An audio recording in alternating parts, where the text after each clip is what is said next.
పరిశుద్ధ గ్రంథం నుండి ధ్యానించుకుందాం. మన ధ్యాన వరుసలో ద్వితీయోపదేశ కాండము నుండి 12వ అధ్యాయం నుండి ధ్యానిస్తూ ఉన్నాం. 4 విషయాలు అక్కడ మనం ఆలోచన చేసాం. అందులో ఒకటి ఇంకా అలాగే ఉన్నది. దాన్ని గురించి ఈరోజు మనము కొన్ని నిమిషాలు దేవుని వాక్యము నుండి ధ్యానించుకుందాం. 12వ అధ్యాయము. ఈరోజు మనము 26వ వచనాన్ని చదువుకుందాము. అన్ని వచనాలు నేనేం చదవను. ఇంతకుముందు ధ్యానించినవి 3 విషయాలు మనము ధ్యానించాము. ఇప్పుడు 26వ వచనాన్ని మనం చదువుకుందాం. నీకు నియమింపబడిన ప్రతిష్ఠితములను మ్రొక్కుబళ్లను మాత్రము యెహోవా ఏర్పరచుకొను స్థలమునకు నీవు తీసుకొని పోవలెను. దేవుడి మాటలు దీవించునుగాక. ఆమెన్. ప్రార్థన చేసుకుందాం. పరిశుద్ధుడవైన దేవా, మీకు స్తోత్రాలు, వందనాలు చెల్లిస్తున్నాం. మీ మహాకృప చేత మీ సన్నిధి భాగ్యము నేడు మాకందరికీ మీరు దయచేసినందుకు స్తుతిస్తున్నాం. ఆరాధనలో, రొట్టె విరిచే కూడికలో నాయనా మేమందరము చేరి మిమ్మను ఆరాధించి పూజించి ఘనపరచడానికి మీ కృపను అనుగ్రహించినందుకు స్తుతిస్తూ ఉన్నాం. మరికొంత సమయం ప్రభువా మీ సన్నిధిలో మేము ఇంకను నిలిచి ఉన్నాము. కేవలము మీ మాటలు వినాలని మీ వైపు చూస్తూ ఉన్నాం. మీ కృప చేత మమ్మను మీ మాటల చేత దర్శించండి. ఈ వాక్య భాగాన్ని మాకు వినిపించినందుకు స్తోత్రాలు, వందనాలు చెల్లిస్తున్నాం. మీ పక్షమున నిలిచిన నన్ను మీరు బలపరచండి. మీ ఆత్మతో నింపండి. మీ మాటలు నా నోటికి అందించండి. నాతోనూ మా అందరితోనూ మీరు మాట్లాడమని మహిమ, ఘనత, ప్రభావములు మీకే చెల్లిస్తూ యేసుక్రీస్తు నామమున కృతజ్ఞతతో ప్రార్థించి వేడుకుంటున్నాము తండ్రి. ఆమెన్. మీరు పిల్లలు మాట్లాడద్దు. రయాన్, మీ డాడీ దగ్గర కూర్చో. గోదే. మంచిది ప్రియులారా. మనం వాక్యానికి చాలా తక్కువ సమయం ఉంటుంది. అందుకే చిన్న చిన్న వాక్య భాగాలను నేను చెప్పగలుగుతున్నాను. మనకు సమయం అంతా మరి ఎలా గడిచిపోతుందో తెలుస్తలేదు. కానీ మొత్తానికి వాక్యానికి వచ్చేసరికి సమయం అరగంట లేక 35-40 నిమిషాలు మాత్రమే మిగులుతుంది. కనుక అయినా ప్రభు చిత్తం అన్నీ మనం సమయానుకూలంగా లేక సమయాన్ని చక్కగా మనం అరేంజ్ చేసుకుంటూ ప్రతి వారము సమయ నియమాలు పాటించడానికి ప్రయత్నించండి. అన్ని విషయాలు, పాటల్లో కానీ స్తుతులు చెల్లించడంలో కానీ సమయాన్ని బట్టి మనం ప్రభువును ఆరాధించడం. మనకున్న సమయం లిమిటెడ్గా ఉంటుంది. మనకు 3 గంటల సమయం ఇస్తారు. ఆ తర్వాత వెంటనే మన వెనుకవారు మళ్ళీ వస్తారు. కనుక మనకి ఇబ్బంది. వెనుకవారు ఎవరు లేకుంటే మనకేం తొందర ఉండేది కాదు. అయినా ప్రభు కృప మనకు ఈ మంచి అవకాశాలు, ఇక్కడ మంచి ఏర్పాట్లు దేవుడు మనకిచ్చాడు. దాన్ని బట్టి మనం ఎంతో ప్రభువును స్తుతిస్తున్నాం. ద్వితీయోపదేశ కాండములో మనము ఈ అధ్యాయములో నుండి 3-4 విషయాలు మనం ఆలోచన చేశాం. వరుసగా మనము ధ్యానిస్తుండగా ఇశ్రాయేలు ప్రజల యొక్క ప్రయాణం ఎక్కడ జరుగుతూ ఉన్నది, ఎలా జరుగుతూ ఉన్నది, వారి ప్రయాణాల్లో వారికి కలిగే ఇబ్బందులు కానీ వారి యొక్క ప్రవర్తన, ప్రయాణములో దేవుని ఎడల వారికి ఉన్న విశ్వాసము, ఎలా వారు వెల్లడిపరిచారు, ఎలా శిక్షించబడ్డారు, అదంతా మనము అక్కడక్కడ కొన్ని సంఘటనలను ధ్యానిస్తూ మనం ఆలోచన చేశాం. మొత్తానికి ఇశ్రాయేలు ప్రజలు తిరుగుబాటు చేస్తూనే వచ్చారు. కనుక దాదాపు ఎంతమంది చనిపోయారంటే, ఐగుప్తులో నుండి బయలుదేరిన వారందరూ చనిపోయారు. ఐగుప్తులో నుండి బయలుదేరిన వారంతా చేరలేదు. ఈ మార్గ మధ్యములో 40 సంవత్సరాల ఈ కాలములో పుట్టిన వారే ఇప్పుడు మిగిలిపోయారు. 6 లక్షల కొన్ని వేలు సంఖ్య మనము సంఖ్యాకాండములో చూస్తాం. అది 20 సంవత్సరాలకు పైగా ఉన్నవారి సంఖ్య మాత్రమే చెప్పబడింది. కనుక దాదాపు 20, 25, 30 లక్షలు ఉంటాయని అంచనా మనము గ్రహించవచ్చు. వీరంతా తిరుగుబాటుతో చనిపోయిన వారు. తిరుగుబాటు అనేది ఎంత ప్రమాదకరం మన జీవితంలో. దేవుని ఏర్పాట్లకు మనం ఎప్పుడు తిరుగుబాటు చేయొద్దు. దేవుని ఏర్పాటు, దేవుని నియమం, దేవుని యొక్క ఉద్దేశాలు, వీటన్నిటికీ మనం విధేయులమై ఉండాలనేది మనం ఎప్పుడు గ్రహిస్తూ ఉండాలి, ఎప్పుడు భయముతో ఉండాలి. ఇశ్రాయేలు ప్రజలు ఇప్పుడు మోయాబు మైదానములలో ఉన్నారు. అక్కడ జరుగుతున్న సంగతే ఇదంతా. సంఖ్యాకాండానికే అసలు ముగించేది. కానీ మోషే వారితో తిరిగి ఉపదేశించిన మాటలన్నీ ద్వితీయోపదేశ కాండములో వ్రాయించాడు. ఈ ద్వితీయోపదేశ కాండము మోషే వారితో మాట్లాడిన మాటలు ఇవి. మోషే ఇక ముందుకు వారితో రాడు గనుక వారికి మరొకసారి ఈ ఉపదేశాన్ని వినిపిస్తున్నాడు. అందులో యెహోవాను గూర్చి వారు ఎలాగూ గ్రహించాలి, ఎలాగూ భయముతో ఉండాలి, ఎలాగూ దేవుణ్ణి ప్రేమించాలి, ఎలాగూ దేవుణ్ణి సేవించాలి, ఎలాగూ దేవుని ఆజ్ఞలను కట్టడలను అనుసరించి నడవాలో వారికి తెలియజేశాడు. ఈ అధ్యాయంలో మనము దేవుణ్ణి వారు ఎలా ఆరాధించాలి, ఆరాధన విషయంలో వారు తీసుకొనవలసిన జాగ్రత్తలేంటి అనే విషయాన్ని మనము ఈ అధ్యాయము ద్వారా తెలుసుకుంటున్నాం. వారు ఎక్కడ ఆరాధించాలి? దేవుడు ఏర్పరచుకున్న స్థలములోనే వారు ఆరాధించాలి. ఎక్కడంటే అక్కడ ఆరాధించడానికి వీల్లేదు. ఆ తర్వాత వారి దశమ భాగాలు కానీ, వారి యాత్రలు కానీ, వారి మొక్కుబడులు కానీ, ఇవన్నీ యెహోవా ఏర్పరచుకున్న స్థానానికే తీసుకొని రావాలి అనే రెండవ మాట. మూడవది, లేవీయులను మీరు మర్చిపోవద్దు అన్నాడు. ఇప్పుడు నాలుగవది, మనము మొక్కుబడులను గూర్చి చదివాము. మొక్కుబడులు చేయడం, మొక్కుబడి చేసుకుంటాం మనం కూడా. అంటే దీని భావం ఏంటి? మొక్కుబడి ఎప్పుడు చేసుకుంటాం మనము? ఎప్పుడు మొక్కుబడి చేస్తారని మొక్కుబడి కానుకలు తీసుకొస్తాం మనము. ఏదైనా మనకు అవసరత ఉన్నప్పుడు మనము దేవుని నుండి కోరుకొని ఆ అవసరత తీరాలని మన హృదయంలో మనము ఖచ్చితంగా కలిగి ఉన్నప్పుడు మొక్కుబడి చేసుకుంటాము. ప్రభువా, ఈ పని జరిగితే నేను ఇంత కానుక నీకు చెల్లిస్తాను అనుకుంటాం మనం హృదయంలో. అది మొక్కుబడి కదా, మనం అంతుకు మనం. కేవలము మొక్కుబడి అంటే మనము కానుక రూపంలోనే అనుకుంటాం. కానీ చాలా విషయాలు మనము దేవునికి మొక్కుకొనవలసిన విషయాలు ఉంటాయి. కొన్నిసార్లు నూతన సంవత్సరం మొదలైంది అనుకోనండి, దేవుని సన్నిధిలో ఏం మొక్కుంటాం, ఏం ప్రార్థన చేస్తాం? మనం చేస్తామా లేదా? నూతన సంవత్సరంలో అది కూడా మొక్కుకోవడమే. నేను ఇట్లుంటాను, అట్లుంటాను దేవా. దేవునికి మనము మొక్కుకోవడం, ఇలాగు నేను ఉంటాను నీ కొరకు. ఆ విషయాన్ని మనము మర్చిపోతాం. తర్వాత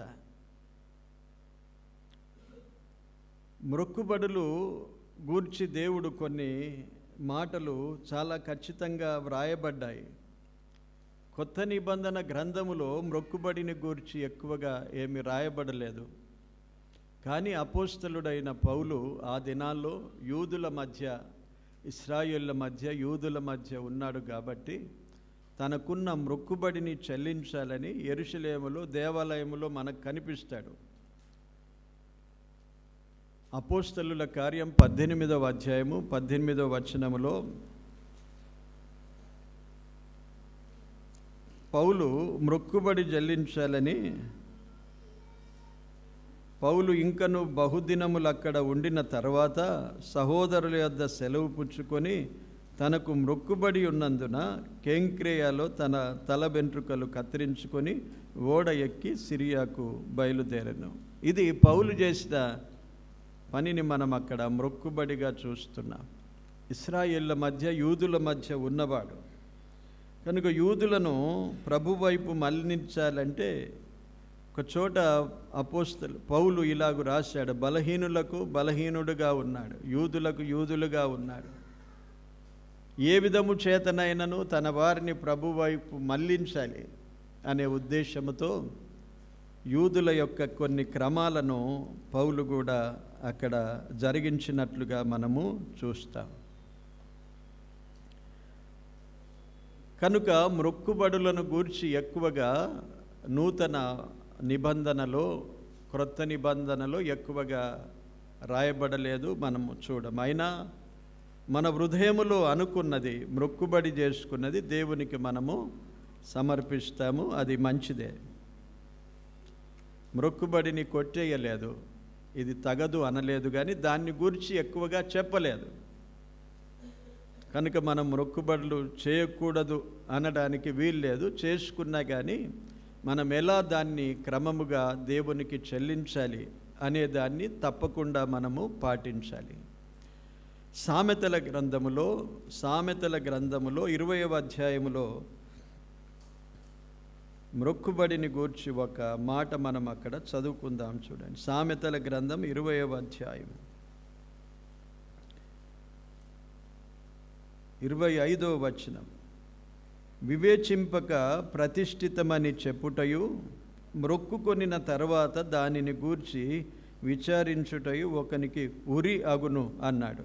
కనుక మొక్కుకునే విషయంలో వివేచన లేకుండా కొన్నిసార్లు చాలా బాధలో ఉంటాం. నేను అంతా ఇచ్చేస్తాను ప్రభువా నీకు అనే పరిస్థితిలో మనం ఉంటాం. అంత పోయినా పర్వాలేదు, అంత దేవునికి ఇచ్చినా పర్వాలేదు, దేవుడు నన్ను తప్పిస్తే మంచిది, విడిపిస్తే మంచిది, కాపాడితే మంచిది అనే ఒక చాలా తీవ్రమైన ఉద్దేశముతో కొన్నిసార్లు వివేచన లేకుండా మనం మొక్కుకుంటాం. దేవుడు కనికరము గలవాడు, కృప చూపుతున్నవాడు. శాశ్వతంగా దేవుని కృప మనకు ఎల్లప్పుడూ తోడుగా ఉన్నది. కనుక దేవుడు కనికరించి మనం అనుకున్నది జరిగింది అనుకోనండి, మంచిగా అన్నీ చక్కగా అయిపోయిన తర్వాత అప్పుడు కొన్నిసార్లు కొందరు ఆలోచన చేస్తారు, అబ్బా ఇంత నేను అనుకున్నాను కానీ సాధ్యం కాదు, ఇదంతా ఎలా దేవునికి ఇవ్వాలి. సరే, దేవుడు కనికరము గలవాడు కదా, మనలను మనమే సమర్థించుకుంటాము లోపల. నేను ఇంతగా ఇయ్యలేను ప్రభువా, ఏదో కొంత ఇస్తాను, తెలుసు కదా నీకు అని మనలో మనము దేవుని సన్నిధిలో ఒక సమర్థించుకొని ప్రార్థన చేసి ఏదో కొద్దిగా చెల్లిస్తాము, కొన్నిసార్లు మర్చిపోతాం. అందుకే ఇక్కడ అన్నాడు, వివేచించక ఇది ప్రతిష్ఠితమని చెప్పుట, మొక్కుకొనిన తర్వాత దాన్ని గూర్చి విచారించుట, మళ్ళీ దాన్ని గూర్చి ఆలోచన చేస్తే అది ఏమవుతుందట, ఊరైపోతుంది అన్నాడు కదా. ఎంత ప్రమాదము, వివేచన లేకుండా మొక్కుబడి చేసుకోవద్దు. ఇంకొక విషయాన్ని ద్వితీయోపదేశకాండము ఇంకొక మాట ఉన్నది చూడండి, 23వ అధ్యాయం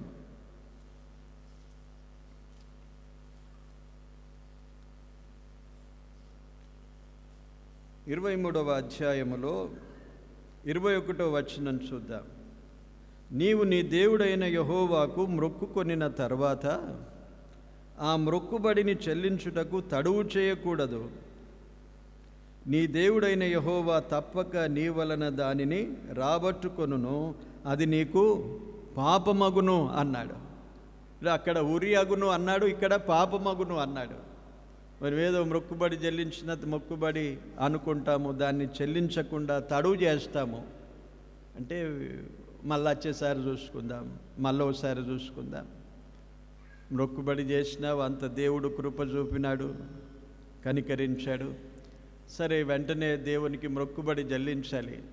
తాను అనుకున్న సమయంలో అది తడువు చేసి తర్వాత అనుకుంటాం అనుకోనండి. ఆ తడువు చేయకూడదు అన్నాడు. ఒకవేళ నీవు తడువు చేసినా దేవుడు తప్పకుండా నీ నుండి దాన్ని రాబడతాడు, కానీ అది నీకు పాపమగును అన్నాడు. ఒకవేళ నీవు మొక్కుకొనని ఎడల అది నీకు పాపముండదు అన్నాడు. చూడండి, మొక్కుకొనిన తర్వాత దాన్ని ఎంత ఖచ్చితంగా దేవునికి చెల్లించాలో ఈ విషయాన్ని మనము తప్పకుండా ఎరిగి ఉండాలి. ఇది చిన్న విషయమే, మనం దీన్ని సారికి ఎప్పుడు బోధించడానికి అవకాశం రాదు. కానీ వరుసలో ఉన్నది కనుక మనం దీన్ని గురించి తెలుసుకోవడం మంచిది. మొక్కుబడిని గూర్చి మనము దేవుని సన్నిధిలో వివేచించకుండా మొక్కుబడి చేసుకోవద్దు. చేసుకున్న తర్వాత తడువు చేయొద్దు అన్నాడు. తడువు చేసి దాన్ని ఇంకా మనం పోస్ట్ పోన్ చేస్తాం అనుకోనండి. తర్వాత తడువు అంటే అట్లనే తర్వాత అనుకుంటాం. అది మనకు పాపమగును, దేవుని సన్నిధిలో పాపముగా గుర్తించబడుతుంది. మాత్రమే కాకుండా దేన్నైతే నీవు మొక్కుకున్నావో దేవుడు దాన్ని తప్పకుండా నీ నుండి రాబడతాడు అన్నాడు.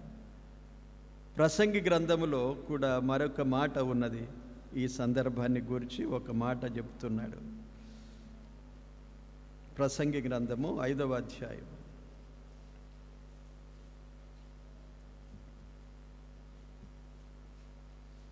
4వ వచనం చదువుకుందాం. నీ దేవునికి మొక్కుబడి చేసుకొనిన ఎడల దానిని చెల్లించుటకు ఆలస్యము చేయకుము. బుద్ధిహీనుల యందు ఆయనకు ఇష్టము లేదు. నీవు మొక్కుకొనిన దానిని చెల్లించుము. నీవు మొక్కుకొని చెల్లింపకుండుట కంటే మొక్కుకొనకుండుటయే మేలు అన్నాడు.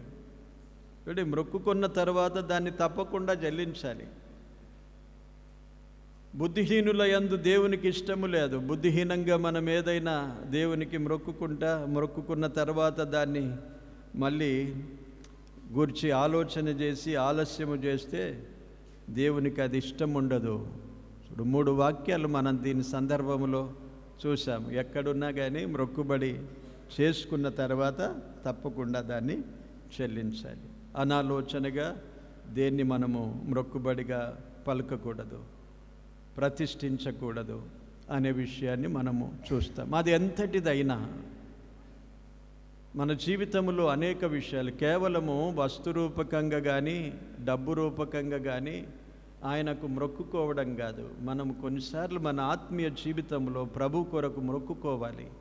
దేవా, నేను ఇలాగూ నీ కొరకు జీవిస్తాను, ఇలాగూ నీ కొరకు నేను పనిచేస్తాను, నీ పనిలో ఉంటాను, కొన్నిసార్లు పిల్లలను కూడా పుట్టిన తర్వాత కొందరు తల్లిదండ్రులు నీ సేవ కొరకు ఇస్తాను అంటారు, లేక ఈ కుమారుడు నీ సేవలో ఉంటాడు అని మొక్కుకున్న తల్లిదండ్రులు ఉంటారు చాలామంది. అనేక చోట్ల మనం ఆ విషయాలు వింటూ ఉంటాం.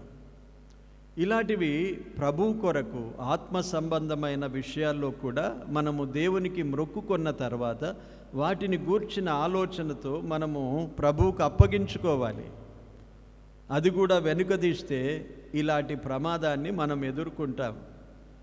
పరిశుద్ధ గ్రంథములో దేవుడు చాలా స్పష్టంగా మొక్కుబడులను గురించి చెప్పాడు. పరిశుద్ధ గ్రంథములో 2 సందర్భాలను మనం ఆలోచన చేసి ఈ అంశాన్ని ముగించుకుందాం. అంటే ఇది చాలా చిన్న అంశమే, కానీ దీని గూర్చిన వివరాలు మనం తెలుసుకొని ఉండుట మంచిది. ఈ మొక్కుబడులను ఎక్కడికి తీసుకొని రావాలి? దేవుడు ఏర్పరచుకున్న స్థలానికే తీసుకొని రావాలి. ఎక్కడో నేను మొక్కుకున్నాను దేవునికి ఇస్తానని ఎవరికో ఇచ్చి రావకూడదు కదా. ఈ దినాల్లో చాలామంది దేవుని సేవలో ఉన్నారు. అక్కడక్కడ మనము అనేక సందర్భాలు అనేక విషయాలు మనము చూస్తూ ఉంటాం. అలాంటి ప్రేరేపణ మనకు ఉండి ఉండొచ్చు. ఎవరికో సహాయం చేస్తాం, ఎవరికో చేస్తాం, ఆ విషయాలు వేరు. సేవకులకు సహాయం చేసడం, ప్రభు సేవను గురించిన పట్టుదల ఆశ కలిగి మనము సేవను గురించిన సహాయం అందించడం, అది వేరే ప్రేరేపణ. మంచిదే. దేవుని పని కొరకు మనం ఎంత ఇచ్చినా అది తక్కువే. కానీ మన మనసులో, మన హృదయంలో మొక్కుకుంటాం, దేవుని సన్నిధికి తీసుకొస్తానని. అది దేవుడు ఏర్పరచుకున్న స్థలానికే తీసుకొని రావాలి అని చాలా స్పష్టంగా మనం చదివిన వాక్య భాగంలో మనం చూస్తాం. 12వ అధ్యాయంలో అదే విషయాన్ని మనం చదువుకున్నాం కదా. మరొకసారి దాన్ని జ్ఞాపకం చేస్తాను. ద్వితీయోపదేశకాండము 12వ అధ్యాయములో మనం చదివిన వాక్య భాగం ఏంటి? నీకు నియమింపబడిన ప్రతిష్ఠితములను మ్రొక్కుబళ్లను మాత్రము యెహోవా ఏర్పరచుకొను స్థలమునకు నీవు తీసుకొని పోవలెను. యెహోవా ఏర్పరిచిన స్థలము, మనం దాని గురించి ఆలోచన చేశాం. అదే దేవుని యొక్క మందిరము. ఎక్కడెక్కడ ఇశ్రాయేలు ప్రజల మందిరాలు మారుతూ వెళ్ళాయో అవన్నీ మనము చాలా ఆలోచన చేశాం. ఇప్పుడు ఇంతవరకు పాటలు మనము ఆ విషయాలను మీరు గ్రహించుంటే, న్యాయాధిపతుల గ్రంథము 11వ అధ్యాయములో ఒక న్యాయాధిపతి ఉన్నాడు. ఎవరు వారు చెప్పండి? చాలా సంతోషం. యెఫ్తా అనే ఒక న్యాయాధిపతి. ఇతన్ని మొదటిగా తన అన్నదమ్ములందరూ వెలివేశారు. నీవు మా అమ్మకు పుట్టినవాడవు కాదు, వేశ్యకు పుట్టినవాడవని వెలివేశారు. భయంతో వెళ్ళిపోయాడు, దూరంగా ఉండిపోయాడు. అయితే ఆ దేశపు వారు, ఇశ్రాయేలు ప్రజలు అమ్మోనీయుల చేత బాధించబడుతున్నారు. న్యాయాధిపతుల గ్రంథములో దేవుడు వారికి న్యాయాధిపతులను ఏర్పరుస్తూ వచ్చాడు. ఒక్కొక్క న్యాయాధిపతి కాలములో వారు దేవునికి విరోధంగా ప్రవర్తించినప్పుడు కొన్ని సంవత్సరాలు దేవుడు వారిని శత్రువులకు అప్పగించడం చూస్తాం మనం. శత్రువులు వారిని బహుగా పీడించి, బహుగా బాధించిన తర్వాత, వారు మళ్ళీ దేవునికి మొరపెట్టిన తర్వాత దేవుడు వారిని కనికరించి మరొక న్యాయాధిపతిని పంపుతూ ఉంటాడు. ఇలాగూ న్యాయాధిపతుల గ్రంథములో దాదాపు 13 మంది న్యాయాధిపతులను మనం చూస్తాం. 350 సంవత్సరాలు ఇలాగూ కొనసాగింది. అపజయ కాలం, అది చీకటి కాలం. వారికి అపజయాలే. న్యాయాధిపతుల కాలం అంటే వారు ఎప్పుడు అపజయాలు రుచి చూశారు. ఇప్పుడు వారిని అమ్మోనీయుల చేతికి అప్పగించాడు. అమ్మోనీయులు వారిని బాధపరుస్తున్నారు. అప్పుడు వారిలో నుండి ఎవరు కూడా ఎదిరించడానికి సమర్థులుగా లేరు. అయితే వారిలో పెద్దలు కొందరు మళ్ళీ ఏం చేశారంటే, యెఫ్తా దగ్గరికి వారు వెతుకుతూ యెఫ్తా ఉన్న దేశములో టోబు దేశానికి వెళ్ళిపోయాడు. అక్కడికి వెళ్ళి మళ్ళీ అతన్ని బ్రతిమిలాడి, నీవు ఒకవేళ ఈ అమ్మోనీయులతో యుద్ధము చేసి జయిస్తే మాకు అధిపతిగా ఉంటావు, న్యాయాధిపతిగా నీవు ఉంటావు అని వారు ఒక ప్రామిస్ చేసి అతన్ని తీసుకొస్తారు. యెఫ్తా వస్తాడు. యెఫ్తా యొక్క స్థితిని చూస్తే దేవుని అందు మంచి భక్తి గలవాడే అనిపిస్తుంది. ఎందుకంటే చూడండి, వారు తీసుకొని వచ్చిన తర్వాత 11వ అధ్యాయములో వారు పలికిన మాటలన్నిటినీ యెఫ్తా మిస్పాలో యెహోవా సన్నిధిని తన సంగతి అంతా వినిపించాడు. అంటే దేవుని సన్నిధిలో ప్రార్థన చేసేవాడుగా కానీ, లేక దేవుని సన్నిధిలో మొరపెట్టేవాడుగా మనకు కనిపిస్తున్నాడు. ఆ తర్వాత యెఫ్తా వారితో, అమ్మోనీయులతో, మోయాబీయులతో మాట్లాడతాడు. కానీ వారు వినరు. మాటలతో వినరు గనుక ఇక తాను యుద్ధానికి వెళ్ళవలసిన సమయం వచ్చినప్పుడు యెఫ్తా ఒక మొక్కుబడి చేసుకుంటాడు. 29వ వచనములో చూస్తే 11వ అధ్యాయం, యెహోవా ఆత్మ యెఫ్తా మీదికి రాగా అతడు గిలాదులోను మనష్షెలోను సంచరించుచు గిలాదు మిస్పేలో సంచరించి గిలాదు మిస్పే నుండి అమ్మోనీయుల యొద్దకు సాగెను. అప్పుడు యెఫ్తా యెహోవాకు మొక్కుకొనెను. ఏ మొక్కుబడి చేసుకుంటాడు చూడండి. ఎట్లనగా, నీవు నా చేతికి అమ్మోనీయులను నిశ్చయముగా అప్పగించిన ఎడల నేను అమ్మోనీయుల యొద్ద నుండి క్షేమముగా తిరిగి వచ్చినప్పుడు నన్ను ఎదుర్కొనుటకు నా ఇంటి ద్వారము నుండి బయలుదేరి వచ్చున్నదేదో అది యెహోవాకు ప్రతిష్ఠితమగును, మరియు దహన బలిగా దానిని అర్పించెదనెను. చూడ ఎలా మొక్కుబడి చేసుకుంటున్నాడు. ఇప్పుడు విజయాన్ని సాధించి వచ్చినప్పుడు తన ఇంటిలో నుండి ఎవరు వస్తారండి? సాధారణంగా ఎవరు వస్తారు? ఎవరో ఇంటివారు వస్తారు.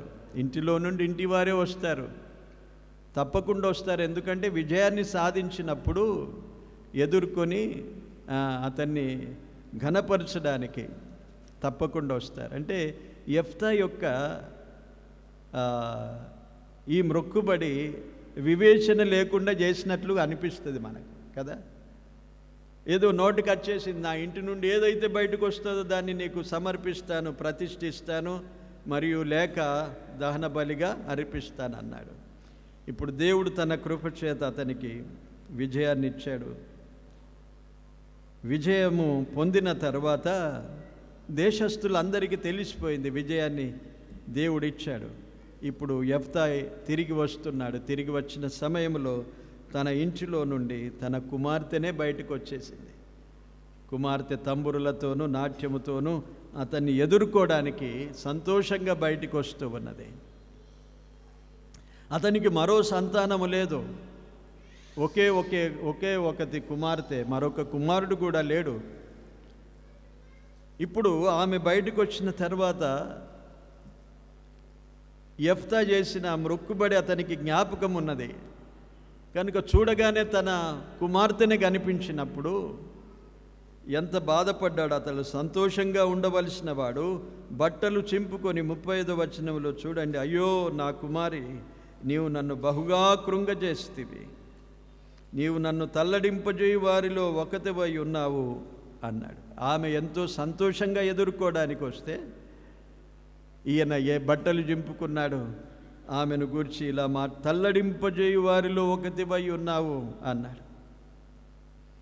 అప్పుడు ఆమెకు అర్థమైంది, నేను యెహోవాకు మాట ఇచ్చి ఉన్నాను గనుక నేను వెనుకదీయను అన్నాడు. చూడండి, యెఫ్తా అనాలోచనగా ఒకవేళ తాను మొక్కుబడి చేసుకున్నా ఆ మొక్కుబడిని ఇవ్వడానికి వెనుకదీయలేదు. పైగా తన కుమార్తె కూడా ఎంత భక్తి జీవితంలో ఉన్నదో మనం ఆలోచించవచ్చండి. ఆ మొక్కుబడిని గూర్చిన అవగాహన ఉన్నది ఆమెకు. దేవునికి ఒకసారి మొక్కుబడి చేసుకున్న తర్వాత దాన్ని మళ్ళీ వెనుకదీయరాదు. కనుక కుమార్తె కూడా తప్పనిసరిగా నా తండ్రి యెహోవాకు మాట ఇచ్చి ఉంటివా, నీ నోటి నుండి బయలుదేరిన మాట చొప్పున నాకు చేయుము అని అప్పగించుకో. యెఫ్తా కూడా అలాగంటే తన కుమార్తె కూడా దేవునికి చాలా అనుకూలంగా ఉన్నవారు. ఇప్పుడు ఏం చేశాడు అక్కడ చూడండి, యెఫ్తా యెహోవాకు మొక్కుకొనెను. 30వ వచనము ఏమని మొక్కున్నాడు? ప్రతిష్ఠితమగును మరియు దహన బలిగా దానిని అర్పించదనెను అన్నాడు.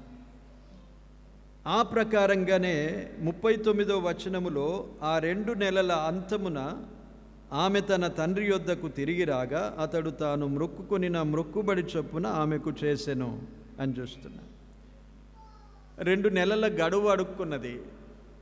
నీ ఒప్పుకున్న ప్రకారంగానే నాకు చేయు, కానీ 2 నెలల గడువిస్తే నేను నా చెలికత్తెలతో వెళ్ళి ఈ ప్రలాపిస్తాను అక్కడ 2 నెలలు అని గడువు తీసుకున్న తర్వాత మళ్ళీ వచ్చిన తర్వాత తాను మొక్కుకున్న మొక్కుబడి ప్రకారంగా చేస్తాడు. ఇప్పుడు యెఫ్తాను దేవునికి సమర్పించింది కదా దహన బలిగా. అంటే ఇప్పుడు యెఫ్తా చనిపోయిందా లేక ఉన్నదా అనేది చాలా కొన్ని ఆలోచన ఎప్పుడైనా వచ్చిందా మీకు? ఆలోచన చదువుతున్నప్పుడు వచ్చిందా చెప్పండి. నిజంగా మంచిగా ఆలోచన చేసి చదివితే ఈ వచనాన్ని, ఈ వాక్య భాగాన్ని, యెఫ్తా కుమార్తె దేవునికి దహన బలి అయిందా? అయిందంటారా?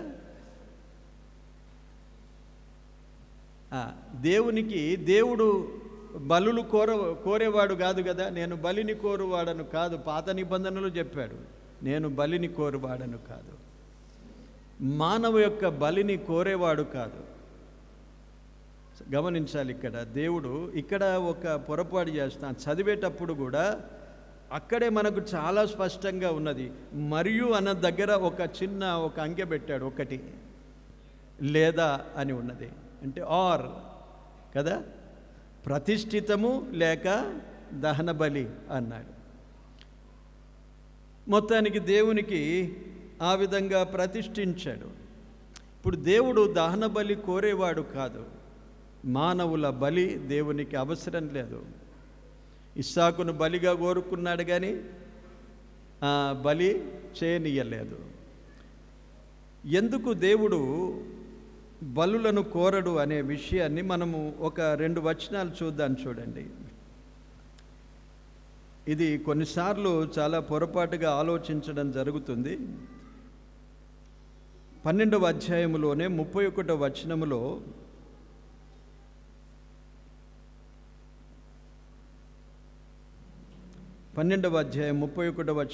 ఏమంటాడు చూడండి.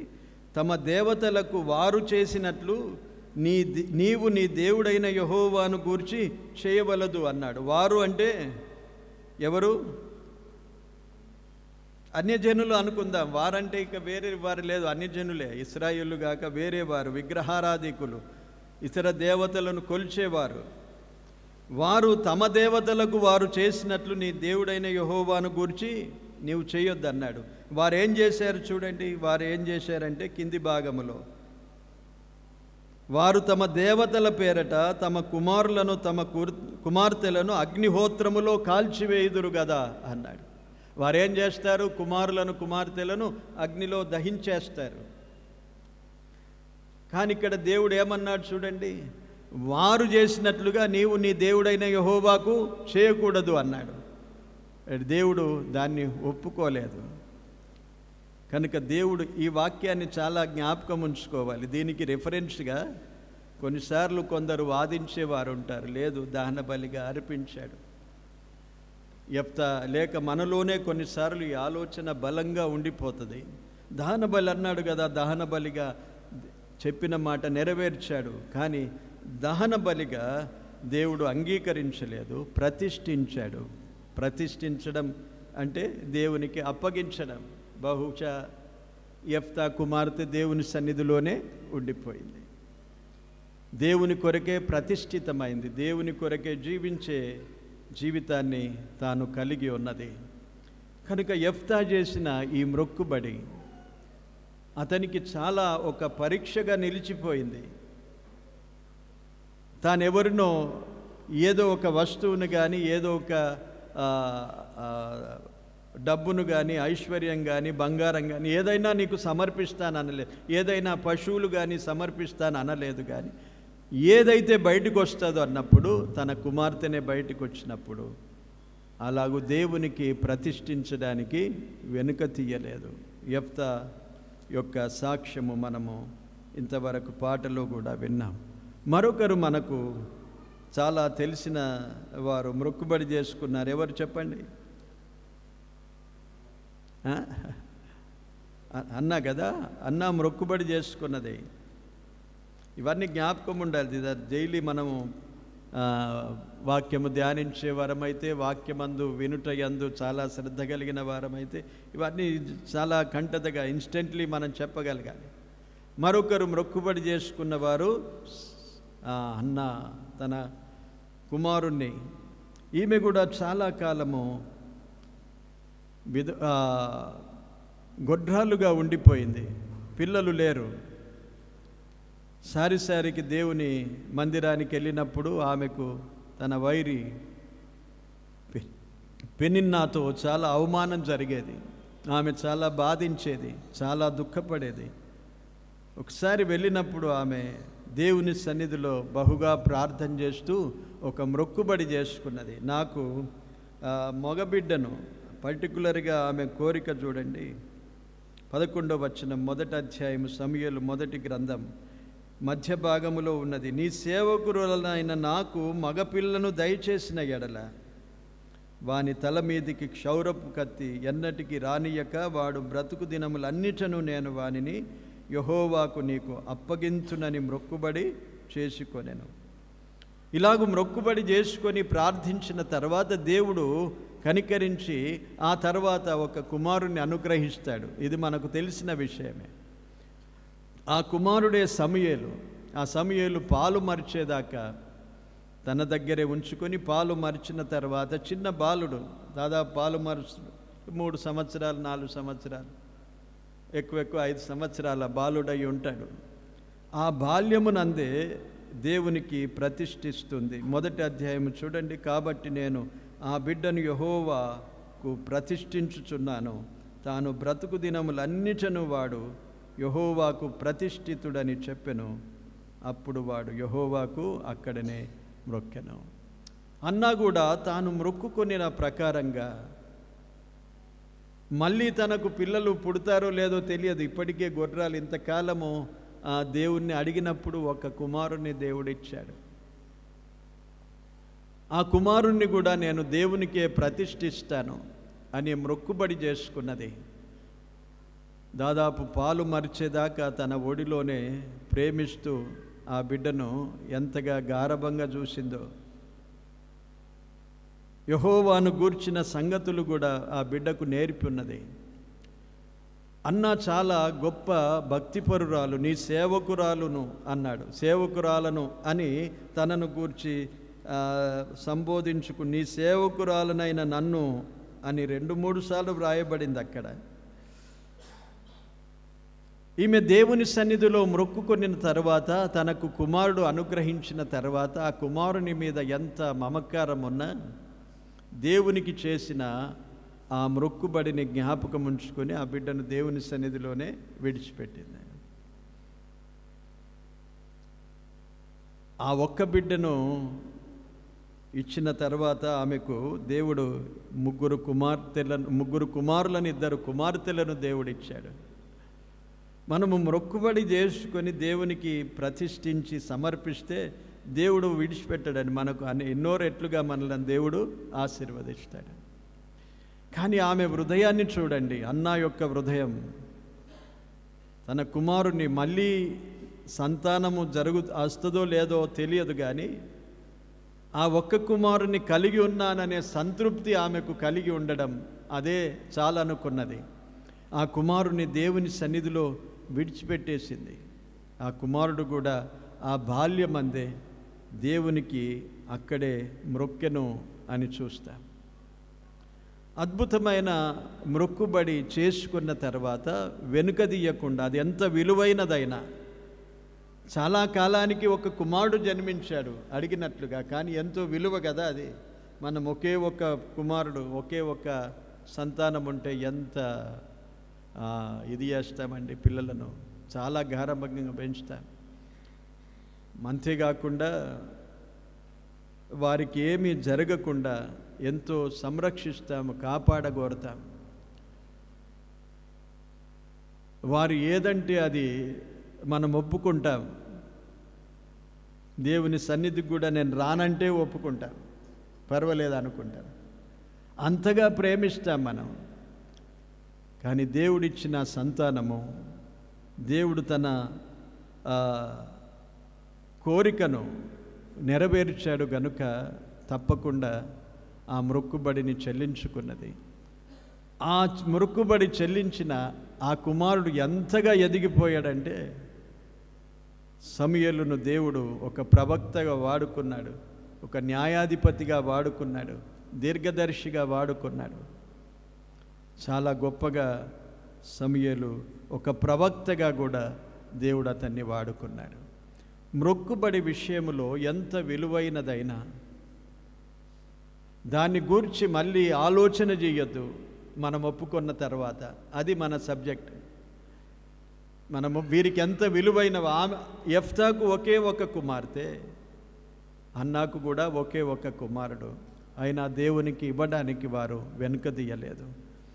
మనము మొక్కుకొనిన తర్వాత ఎంత విలువైనదైనా మన నోట దేవుని సన్నిధిలో మనం ఏది ఒప్పుకున్నామో అది తప్పకుండా ఆయనకు సమర్పించాలి. మన హృదయాలను సమర్పించాలి. సజీవ యాగముగా మనలను మనము ఆయనకు సమర్పించుకోవాలి. ఇవన్నీ మొక్కుబడులు చేసుకునే ఎదుగుదల మనము కలిగి ఉండాలి. ఇప్పుడు ఏవో అవసరతను బట్టి ఈ మొక్కుబడి చెల్లిస్తానని కాదు. ప్రభువా, నీ కొరకు నేను జీవిస్తాను, నీ సేవలో నేను ఉంటాను, నా కుమారుని నీ సేవకు అప్పగిస్తాను, ఆ విధంగా నేను పెంచుతాను. ఇలాగ మొక్కుబడులు ఎంతో విలువైనవి. అవి దేవునికి చాలా ఇష్టమైనవి. కనుక ప్రియులారా, ఆ విధంగా మన జీవితాల్లో కూడా ఆత్మీయంగా ప్రభు కొరకు మొక్కుబడితో సమర్పించుకోవడం మంచిదని మనం ఆలోచిస్తున్నాం. దేవుడి మాటలు దీవించునుగాక. ఆమేన్. ప్రార్థన చేసుకుందాం. మిక్కిలి పరిశుద్ధుడవైన దేవా, స్తోత్రాలు. మీ మహాకృప చేతనే మమ్మల్ని అందరినీ మీ కృపలో భద్రపరిచి నేడు ఈ ఆరాధనకు నడిపించావు. స్తోత్రాలు. మాతో కొందరు రాలేకపోయారు, వారిని గురించి ప్రార్థిస్తున్నాం. మరొక సమయం అట్టి వారందరికీ దయచేయండి. మంచి ఆరోగ్యాలతో అందరినీ ఉంచండి ప్రభువా. ప్రతి వారి అవసరతల అక్కర్లు తీర్చండి. వాక్య ధ్యానమందు మేము ధ్యానిస్తున్న వరుసలో మొక్కుబడిని గూర్చిన ఆలోచన నేడు మా ముందుకు తీసుకొచ్చావు ప్రభువా. మీకు స్తోత్రాలు. మీ సన్నిధిలోనే మేము ఆరాధించాలి. మీరు ఏర్పరచుకున్న స్థలానికి రావాలి. మీరు ఏర్పరచుకున్న స్థలములోనే ప్రభువా మేము ప్రతిష్ఠితములైన వాటిని, దశమ భాగములను, మొక్కుబడులను తీసుకొని రావాలనని లేవీయులను మర్చిపోకూడదు. అనగా మీ పనివారిని మేమెన్నడూ మర్చిపోవద్దనే విషయాన్ని మేము ఈ అధ్యాయము ద్వారా గత 3-4 వారాల నుండి ఈ విషయాలను మేము ఆలోచించాం. ఈరోజు మొక్కుబడిని గూర్చిన ఆలోచన మేము కలిగి ఉండగా మేము అనేక సార్లు ప్రభువా మేము మీ సన్నిధిలో మొక్కుబడి చేసుకుంటాం. మా ఎడల మీరు చూపుచున్న కృపను బట్టి మా మొక్కుబడులను ప్రభువా మీరు అంగీకరిస్తూ మమ్మను కనికరిస్తున్నారు. అందుకై స్తుతిస్తున్నాం ప్రభువా. మొక్కుబడిని గూర్చిన ఆలోచన మేము చక్కగా కలిగి ఉండునట్లు జాగ్రత్తగా మేము తెలుసుకోవడానికి నేడు మొక్కుబడిని గూర్చిన సంగతులు తెలియజేశారు. యెఫ్తాను గూర్చి, హన్నాను గూర్చిన సంగతులు కూడా మాకు మరొకసారి జ్ఞాపకం చేశారు. అందుకై స్తోత్రాలు. మీ వాక్యాన్ని నేర్చుకోవడానికి కృపను అనుగ్రహిస్తున్నావు. అనుదినము ప్రతి సమయములో మీ వాక్యమును మేము ధ్యానిస్తూ నేర్చుకోవడానికి మాకు తోడయుండుమని ప్రార్థిస్తున్నాం. ముగించుకొని మా గృహాలకు మేము వెళ్ళుచుండగా మాకందరికీ తోడయుండండి, దీవెనలతో పంపండి. దూర ప్రాంతాల నుండి వచ్చారు ప్రభువా, అందరినీ క్షేమంగా తమ తమ స్థానాలకు నడిపించండి. మంచి ఆరోగ్యాలతో ఉంచండి. సంఘ క్షేమాభివృద్ధి కొరకు, ఆత్మల రక్షణ కొరకు, రక్షింపబడిన వారందరి స్థిరత కొరకు ప్రార్థిస్తున్నాం. మీ కృప ఆధీనములో మమ్మల్ని ఉంచుకొనండి ప్రభువా. మీ చిత్తమైతే మరొక వారం మేమందరము కూడి మిమ్మను ఆరాధించే కృపను మాకు అనుగ్రహించమని మా రక్షకుడు, విమోచకుడు యేసుక్రీస్తు నామమున కృతజ్ఞతతో ప్రార్థించి వేడుకుంటున్నాము తండ్రి. ఆమేన్. లేక లేక వృద్ధాపమందు ఏకైక కుమారుని ఇచ్చింది నీవే. లేక లేక వృద్ధాపమందు ఏకైక కుమారుని ఇచ్చింది నీవే. ఇచ్చిన నీవే బలి కోరగా,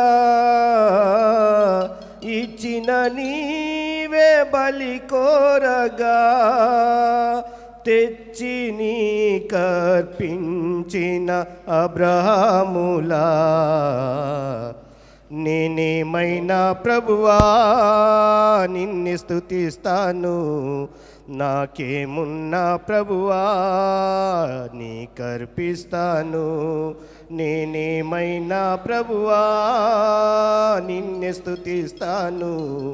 నాకేమున్నా ప్రభువా నీకర్పిస్తాను. నేనేమై ఉన్నానో నీ దయ వలనేనయ్యా.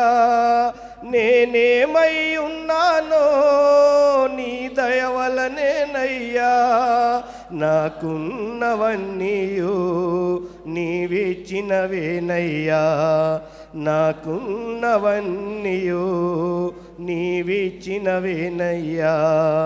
నేనేమైనా ప్రభువా నిన్ను స్తుతిస్తాను, నాకేమున్నా ప్రభువా నీకర్పిస్తాను. వందనాలందరికీ.